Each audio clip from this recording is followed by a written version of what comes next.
Le soleil s'était levé sur le quartier Pissy, projetant ses rayons doux à travers les rideaux de la petite chambre d'Emmanuel. Sur le canapé, Princesse dormait encore, roulée dans le pagne qu'il lui avait prêté. Ses cheveux étaient décoiffés, son maquillage effacé, mais son visage semblait enfin en paix. Emmanuel, assis sur une chaise, la regardait en silence. Ce n'était plus la fille maquillée du Maquis les Bongos.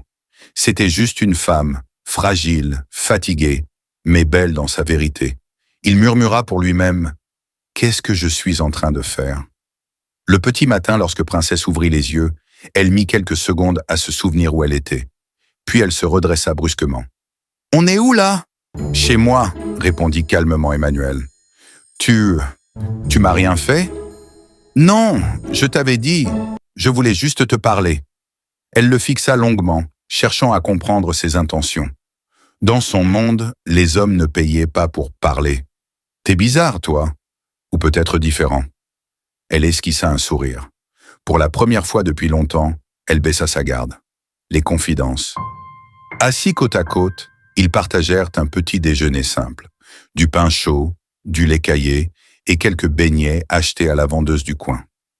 Princesse parla de son histoire. Elle venait du Nigeria. Son père était malade, sa mère ne travaillait plus. Elle avait traversé la frontière grâce à une amie pour chercher du travail, mais la réalité l'avait rattrapée. « Je voulais pas faire ce boulot-là, mais quand t'as faim, quand ta famille compte sur toi, tu fais ce que tu dois faire. » « Et maintenant ?» demanda Emmanuel. « Maintenant, je survis. » Emmanuel, lui, parle de son rêve de servir la nation, de protéger les faibles et de ne jamais se laisser corrompre. Deux mondes opposés, mais étrangement proches par leurs blessures. Retour à la réalité. Mais le monde dehors n'était pas aussi doux. Le soir même, Emmanuel reprit le service. Lors du briefing, ses collègues parlèrent du Maquis les Bongos. « Les fils là-bas, c'est chaud, faut surveiller, il y a des trafics derrière tout ça », lança l'un d'eux. « Ouais, certaines bossent avec des gars dangereux », ajouta un autre. Emmanuel serre les poings. Princesse faisait partie de ce monde, et lui faisait partie de ceux censés le combattre. Le dilemme. Les jours passèrent. Emmanuel retournait parfois la voir en cachette, sans uniforme.